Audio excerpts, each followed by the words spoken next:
Now let's figure out how can we find the optimal synaptic weight. So here we use an extremely simple example. So in this example, there's only one input, X, and one bias, B, and only one neuron. There's no activation function, just a linear function. The output is the input. So here we can know the actual output is y. Y equal to nothing but equal to x multiplied with w and then plus b. So here subscribed I means the i's sample. So here could be multiple samples. Of course, we have multiple output. So I means the i's input. So here E is the error. The error is equal to the D. D is the desired response minus the actual output. So EI equal to DI minus YI. We can use the linear regression method to find the optimal weight W. So here, the problem of regression with one variable is how to choose W. W is the weight, and B is the bias, to minimize the regression error, the E.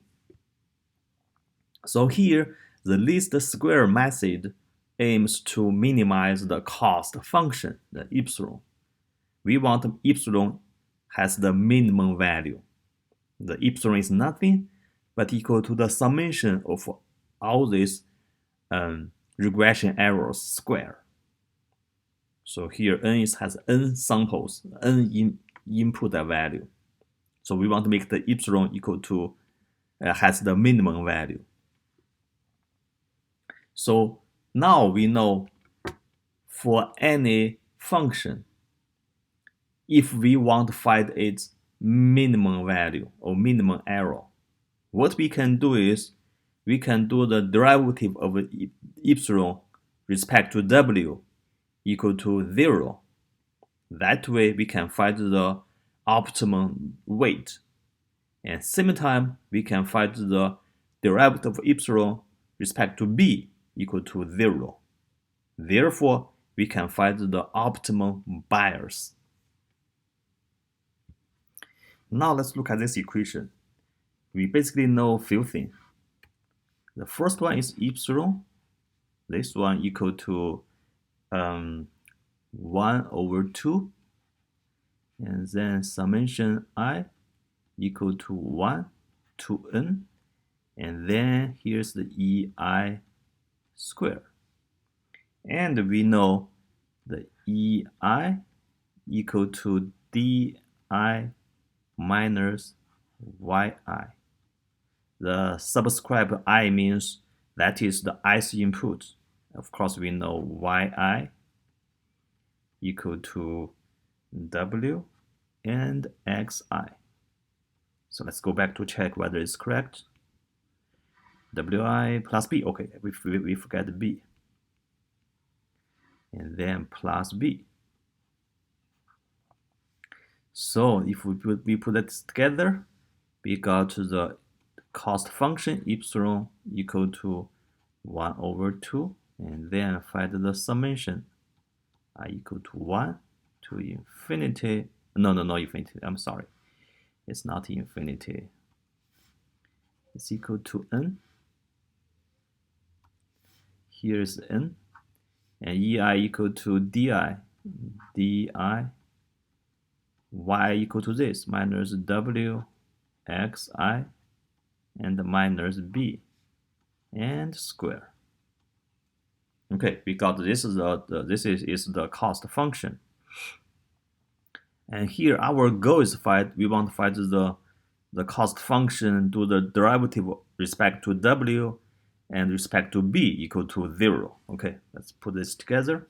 Let's do for the B first. We want to find the derivative of epsilon over B. This one equal to 0. This is our first goal.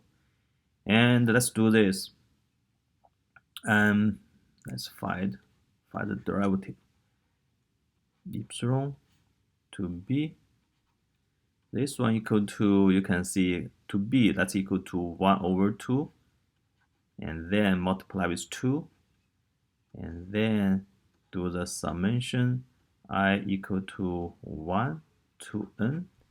And here will be di minus wxi, and then minus b,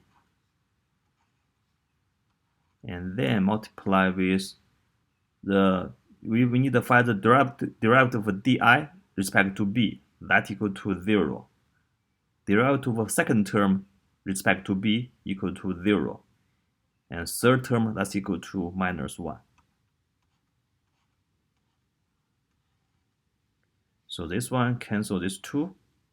That equal to, basically equal to minus summation I equal to 1 to n, then di, and minus wxi,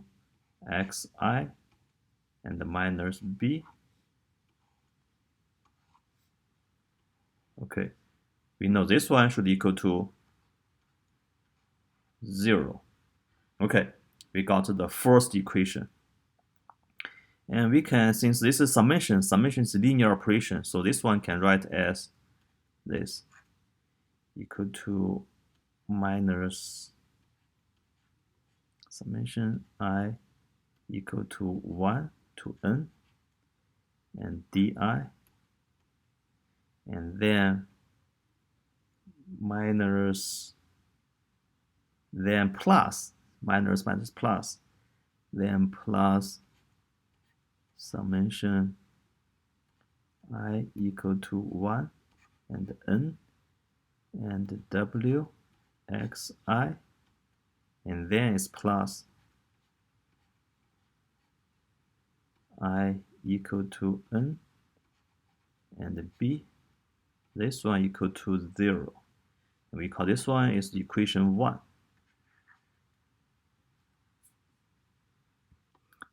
Now let's work on second equation.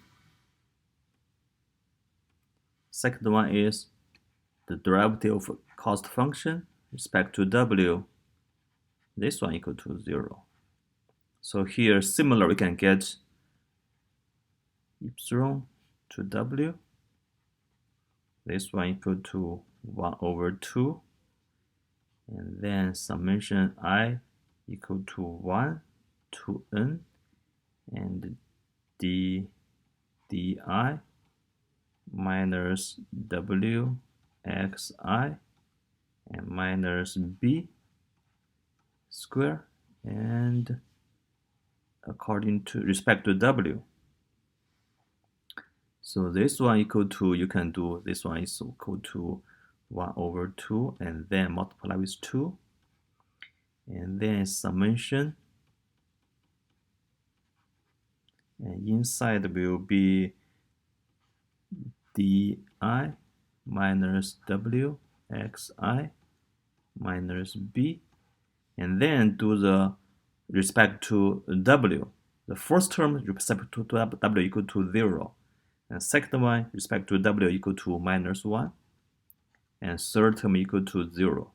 So this whole thing basically equal to minus summation I equal to 1 to n, and di, here will be xi, I'm sorry, here should be minus xi. So respect this term to derivative according to w, that's equal to minus xi.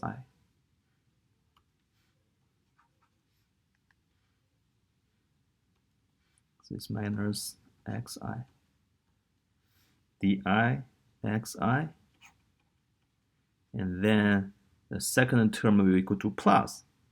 So plus summation I equal to 1 to n, and w xi, and xi, that's xi squared, and then plus summation I equal to 1 to n, and then will be bxi. So we call this one is equation 2. So far we get the equation 1 equal to 0, and equation 2, this one equal to 0. We have two equations.